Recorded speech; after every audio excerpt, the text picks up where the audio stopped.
ბერდიჯიდიოს სუყავს ხოლმე არმან წარუკიანი, მანდ ვარჯიშობს ხოლმე.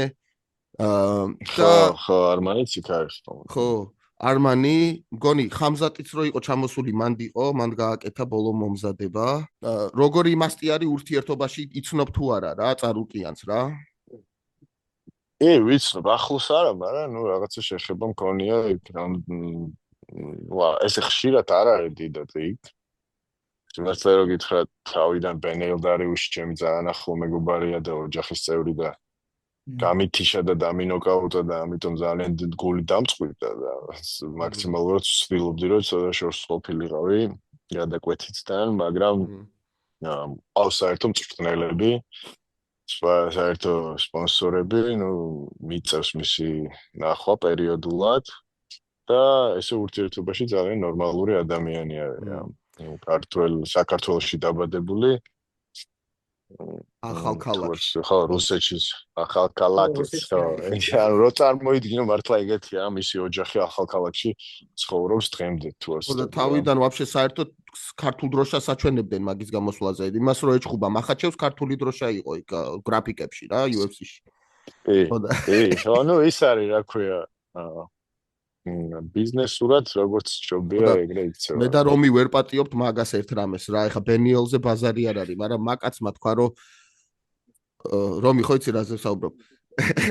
მაკაცმა ერთხელ თქვა ძმაო, რომ ყველაზე მაგარი ხინკალიო მოსკოვში არისო თუ რაღაცა რა. ხაჭაპურიში. თუ რაღაც ეგეთი თქვა რა და მაგის მერე ძმაო ვეღარ ვინელებ რა. მე უნდა მე ვეთქვი ხა რომ უფრო მაგარი ტოლმა რუსეთში მეთქი და მაგაზე სურა ტოლმა მგონი აზერების არის. გადაობები მაგ ხოლმე. ხო და გიგა, ბიჭო, ეხა კიდე უნდა გადავიდე რა, შეიძლება ილიას ოპონენტი აღმოჩნდეს, ხო წარუკიანი? მე მგონი არა, თუ არ ვწდები, ანუ სამომავლოდ შეიძლება lightweight-ში არიან ორივე ხო. იძახიან რომ გეიჩიო, ხო, მაგრამ ჯერ არაფერი არ არის ცნობილი და კიდე პადი პიმბლეტი, რომელიც ვიცი რომ პადიც გაიცანი ერთხელ, ხო მგონი? პადი მქონდა ერთი ორი რაღაცა გადა შენზე კარგად ილაპარაკა, ძალიან ჯიგარი არისო. მოგიყვები, ეს მოხდა. ნუ მაშინ როცა მთელი ამბები იყო რა, მაგი ილიას და გურამთან რაღაცა შეხლა შემოხვაზე, შემხვდა სან-დიეგოში რა, ნუ ცალკე დაცვებს ყავდათ და რაღაც და ტუალეტში როგორც გავიდა, გავყევი ეგრევე მე სხვათა შორის ერთ ქართველ ბიჭთან ერთად ვიყავი, რომელიც არის პროდიუსერი ჰოლივუდ ფილმ ამბებში. ნიკა აგიაშვილი და მე და ნიკა გავყევით რა და ტუალეტიდან როგორც გამოვიდა თუ არა, ეგრევე დავიჭირე. ხო, დავიჭირე რომ დარტყმას ვაპირებ და მეთქი შენ რა თქვი ბიჭე და რაღაც და ამან მე ფანი ვარ და მთელი ამბები და მეთქი ფანი კი არა ხა, მე სკრიპტს ლაპარაკობ და ნუ მთელი არ დამირტყია, მაგრამ გადაჩენე ყველაფერი მოვიდა იქ რა. იმან რა სხვანაირად მოყვაიცი?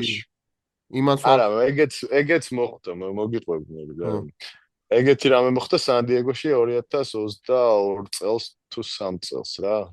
როცა იყო აი ონამა მიჩხუბა ზუსტად მაგ ივენტზე. Nate the Train Tantrums. და აგვისტოში იყო ამბები.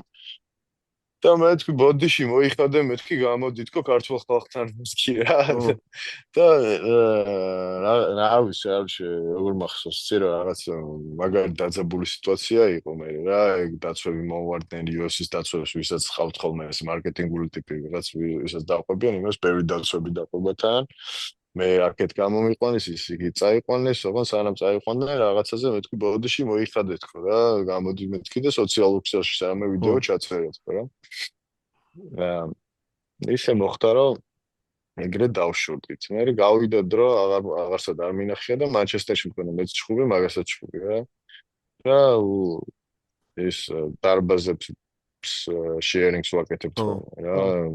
Red corners, blue corners და მაგ დარბაზში საჭარბეთი იყო ჩამოსული, მეც მიღებდა რაღაც ვიდეოებს და ეს ტიპიც იქ ვარჯიშობდა და აი ტიპი რო ვარჯიშობდა, მე ხა წონას ვიკლებ და ძალიან ბევრ წონას ვიკლებ ხოლმე. ეხლა სიმართლე რო გითხრა და კაი ხასიათზე იყავ ხო?